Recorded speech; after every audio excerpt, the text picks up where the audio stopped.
अस्सलामुअलैकुम everyone, welcome to my new video. आज की वीडियो में हम सीखेंगे प्रेजेंट परफेक्ट। तो प्रेजेंट परफेक्ट क्या होता है?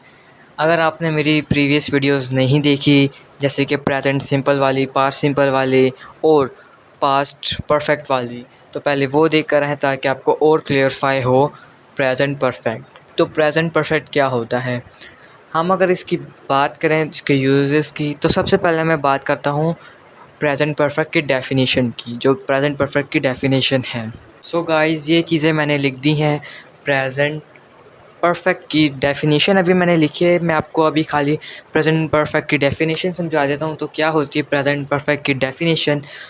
We use present perfect to talk about something happened in the past and connected with the present time. चलें, यहाँ तक आपको मैं समझा देता हूँ कि क्या बोल रहे हैं। कह रहे हैं कि हम इस्तेमाल करते हैं प्रेजेंट परफेक्ट का किसी बात को बताने के लिए, पास्ट की बात को बताने के लिए जो कनेक्टेड है, मतलब जिसका ताल्लुक़ अभी भी है प्रेजेंट टाइम के साथ। मतलब कि कोई ऐसी चीज़ जो हमने, कोई ऐसा काम जो हमने पास्ट में किया हो लेकिन कनेक्टेड हो किसके साथ? प्रेजेंट टाइम के साथ। ठीक है, वो होता है हमारा प्रेजेंट परफेक्ट।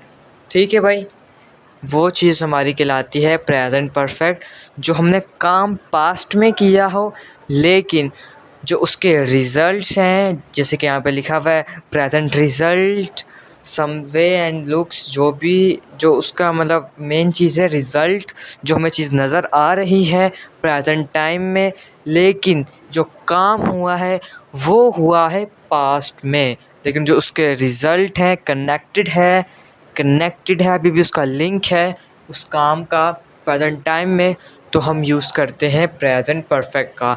आप ये डेफ़िनेशन अगर नोट करना चाहें तो ये डेफ़िनेशन नोट कर लें। और मैं अभी इसके स्ट्रक्चर की तरफ भी बढ़ता हूँ। उम्मीद करता हूँ कि इसकी डेफ़िनेशन और हम क्यों यूज़ करते हैं, इसका मकसद आपको समझ में आ गया होगा। परफेक्ट की मैंने आपको डेफ़िनेशन बताई। अब मैं आपको बताता हूँ प्रेजेंट परफेक्ट का स्ट्रक्चर। तो इसका स्ट्रक्चर किस तरह होता है, ये देखिए। इसका स्ट्रक्चर होता है सब्जेक्ट प्लस हैज़ और have plus double P plus object, या आप एक्स्ट्रा वर्ड कह लें। ठीक है, ये हैव, हैज़ और हैव का क्या मतलब, क्या सीन है इसका, ये मैं आपको आगे बताता हूँ। अभी स्ट्रक्चर नोट करें। सब्जेक्ट प्लस हैव और हैज़ और have plus not plus double P plus object या एक्स्ट्रा वर्ड। और ये डबल पी क्या है, अगर आप जिन्होंने मेरी पुरानी वीडियोस देखी उनको तो पता होगा डबल पी क्या है, वरना तो मैं आपको बता देता हूँ। ये जो डबल पी है ये है वर्ब की थर्ड फॉर्म, यानी कि पास्ट पार्टिसिपल। इसे हम कहते हैं वर्ब की थर्ड फॉर्म।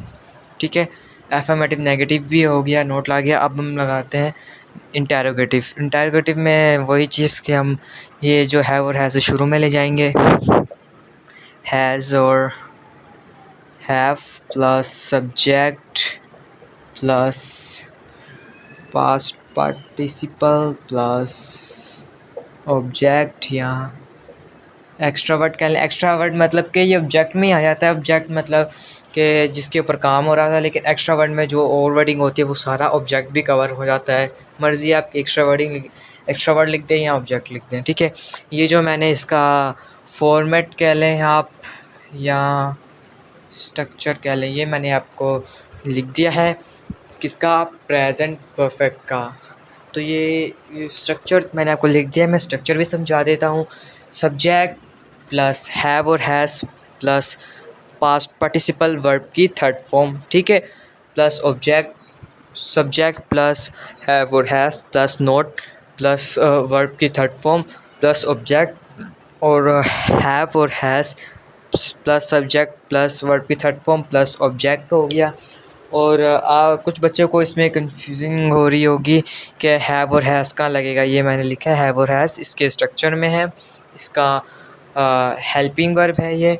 तो इसमें सिंपल सी बात है, सिंगुलर नाउन के साथ हम यूज़ करेंगे हैज़ का, और प्लूरल नाउन के साथ हम करेंगे हैव का। ये सिंपल सी चीज़ें हैं।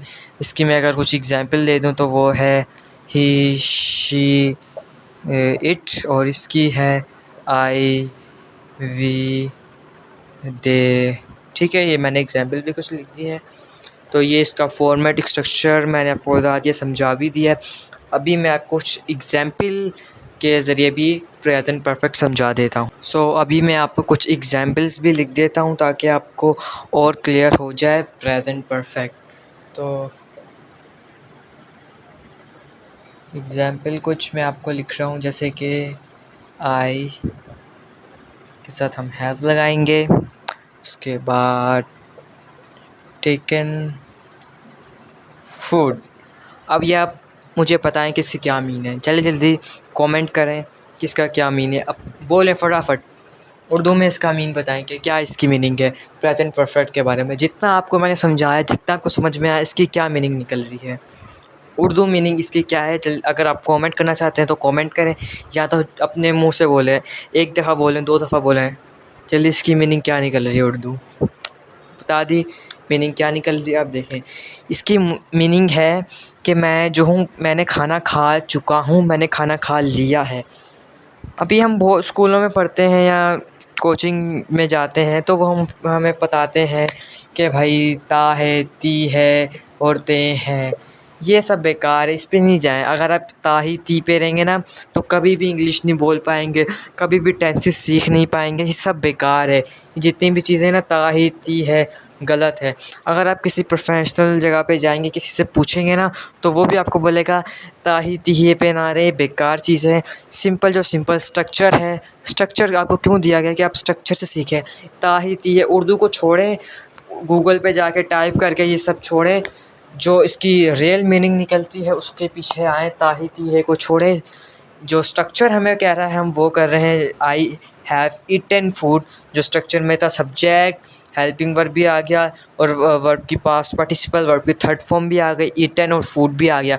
इसका मीन है मैंने खाना खा लिया है, मैं खाना खा चुका हूँ, मैंने खाना खा लिया है। इसके ये मीनिंग है। इसका जो मोटिव है सेंटेंस का कहने का, कि इसका मकसद क्या है, सेंटेंस क्यों कहा गया है, तो इसका ये है कि आई एम नॉट भाई हंगरी, मैं हंगरी नहीं हूँ। ठीक है, मुझे भूख नहीं लग रही भाई, खाना खा लिया है, आई एम नॉट हंगरी। भाई सिंपल समझ में ये आया है। इतना ही ये तीये को छोड़ें, बस जो समझ में आया, जो स्ट्रक्चर हमें कह रहा है हम उस पर चलेंगे। भाई आई एम नॉट हंगरी है, ठीक है, इसकी ये मीनिंग निकल रही है आई हैव ईटन फूड, मतलब मैंने खाना खा लिया है, कि अब मैं भूखा नहीं हूँ, अब मुझे भूख नहीं लग रही, तो आई एम नॉट हंगरी। एक और एग्जाम्पल देख लेते हैं भाई।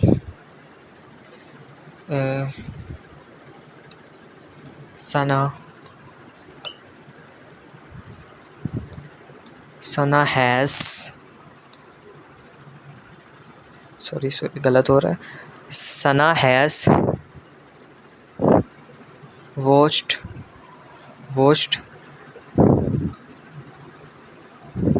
Clothes. Sana has washed clothes, इसकी क्या मीनिंग निकल रही है। फटाफट अगर आप कमेंट करना चाह रहे हैं तो कमेंट बता दें, अगर आप वैसे ही बोल रहे हैं तो वैसे बोलें। बोला, दोबारा बोलें, दोबारा बोलें, इसकी क्या मीनिंग निकल रही है। अभी मैं आपको बताता हूँ। सना हैज़ वॉश क्लॉथ, कि सना जो है कपड़े, सना ने कपड़े धो लिए हैं, सना ने कपड़े धो चुकी है, सना ने कपड़े धो लिए हैं। ये इसकी मीनिंग निकल रही है कि भाई इसका जो सेंटेंस का मोटिव है वो क्या है। The clothes are not, sorry, the clothes are washed, मतलब जो कपड़े हैं वो धुल चुके हैं। इसके जो मोटिव सेंटेंस का कहने का ये है कि जो कपड़े हैं वो धुल चुके हैं, जो काम है वो हो चुका है, लेकिन उसके प्रेजेंट रिज़ल्ट जो है, अब जैसे कि ऊपर वाला आई हैव टेकन फूड, मतलब मैंने खाना खा लिया है। एक बंदा भाई एक कमरे में गया है, एक बंदे ने खाना खा लिया है, तो उस खाना पड़ा हुआ है, मतलब डिशेस पड़ी हुई हैं, लेकिन उसके अंदर कोई खाना नहीं है, इसका मतलब ये है कि वो जो बंदा है वो खाना खा चुका है। अभी जो दूसरा सेंटेंस मैंने लिखा है सना हैज़ वॉश्ड क्लोथ्स, इसका मतलब है कपड़े धुल चुके हैं। इसका सबूत क्या, प्रेजेंट रिजल्ट के काम जो है पास्ट में हुआ था, लेकिन उसके कनेक्ट है, हमने जो डेफिनेशंस पढ़ी थी आप पीछे जाके देख सकते हैं, connected with the present time, मतलब प्रेजेंट टाइम से वो कनेक्ट है।